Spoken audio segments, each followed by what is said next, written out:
28 ম্যাচে 18 হার, আরও চাপে পাকিস্তান ক্রিকেট। বাবর রিজওয়ানদের বেতন কাটার সম্ভাবনা তৈরি হয়েছে। চলতি বছরের খারাপ পারফরম্যান্সের কারণে শাস্তির মুখে পড়তে পারেন পাকিস্তানের ক্রিকেটাররা। বাবর আজম ও মোহাম্মদ রিজওয়ান সহ অন্যান্য সদস্যদের বেতন কাটা যেতে পারে। এবছর 3টি ফরম্যাট মিলিয়ে পাকিস্তান মোট 28টি ম্যাচ খেলেছে, জিতেছে মাত্র 10টি, হেরেছে 18টি।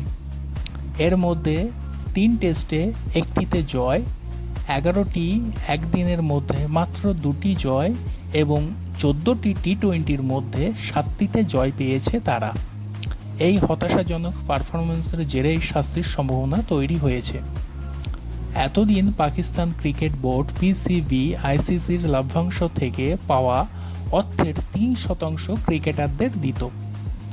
খারাপ পারফরম্যান্সের কারণে সেই অর্থ দেয়া বন্ধ করে দিতে পারে বোর্ড, অর্থাৎ কেন্দ্রীয় চুক্তিতে থাকা ক্রিকেটাররা কেবল বোর্ড থেকে যে বেতন পাবেন শুধু তাই পাবেন, অতিরিক্ত এই আয় আর পাবেন না।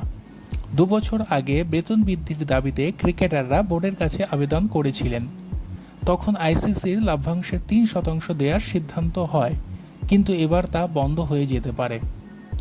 পাকিস্তানের একটি সংবাদ মাধ্যম জানিয়েছে এই মরশুমে টাকা কাটা হবে না, কারণ আইনি জটিলতা রয়েছে। তবে পরের মরশুম থেকে আর এই একই অর্থ পাবেন না ক্রিকেটাররা।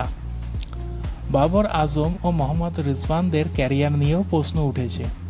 তারা দীর্ঘদিন ধরে টি-20 দল থেকে বাদ পড়েছেন এবং ছোট ফরম্যাটে তাদের ভবিষ্যৎ অনিশ্চিত।